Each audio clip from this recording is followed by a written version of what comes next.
अस्सलाम वालेकुम जी। ये एक पोर्टल मेरे सामने है, हमारे स्टूडेंट का पोर्टल है माशाल्लाह। अब इनकी इनकम कितनी है आपने अंदाज़ा लगाना है। और ये 88,424 रिसीव किए हैं फैसल बैंक में। लेपर्ड का पोर्टल है, ये देख लें आप लोग। ये फिर ये 2,94,000 होगी, 237 होगी, चलते चलते आगे देखिएगा। पहले काम स्टार्ट में था, फिर ये 1,28,000, 4,00,000, फिर 1,24,000, आगे 7,38,000।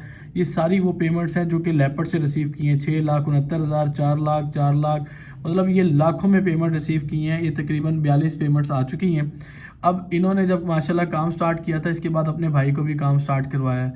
उनकी तकरीबन मंथली कितनी आ रही है भाई? 20 लाख 25 लाख। 20 से 25 लाख रुपए आ रही है। अच्छा, तो अब इनके पास क्या ऐसी गिदड़ सिंगी है जो बेच रहे हैं भाई? इन्होंने लॉन्च किया पीएल, प्राइवेट लेबल लॉन्च किया है, और इतनी इनकम जनरेट कर रहे हैं, और इसमें इनका 70% प्रॉफिट है।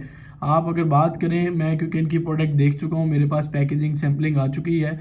70% प्रॉफिट है। 7,000 रुपये की इनकी प्रोडक्ट बिकती है, और 70% राउंड अबाउट तमाम एक्सपेंस निकाल के उनको बचत है। तो ये माशाल्लाह आप देख रहे हैं। और एक कोर्स करने के बाद 2 फैमिली मेम्बर्स ने अपना स्टार्टअप लॉन्च किया, और महीने का प्रॉफिट तकरीबन कितना होता होगा? देख लो सर, 70%। 70% जैसे इन्होंने बताया ये है, मतलब लाखों में बनता है। तो ये ई कॉमर्स की पावर है। तो मुझे जो लोग कहते थे भाई ई कॉमर्स में कुछ नहीं लिखा, फ्रॉड है, फेक है, कोई मज़ा नहीं आता, तो भाई ये मज़ा उसको आता है जो प्रॉपर काम करता है। जिसने बस वो काम करके छोड़ दे, काम ना करे, उसको क्या मज़ा आना है भाई।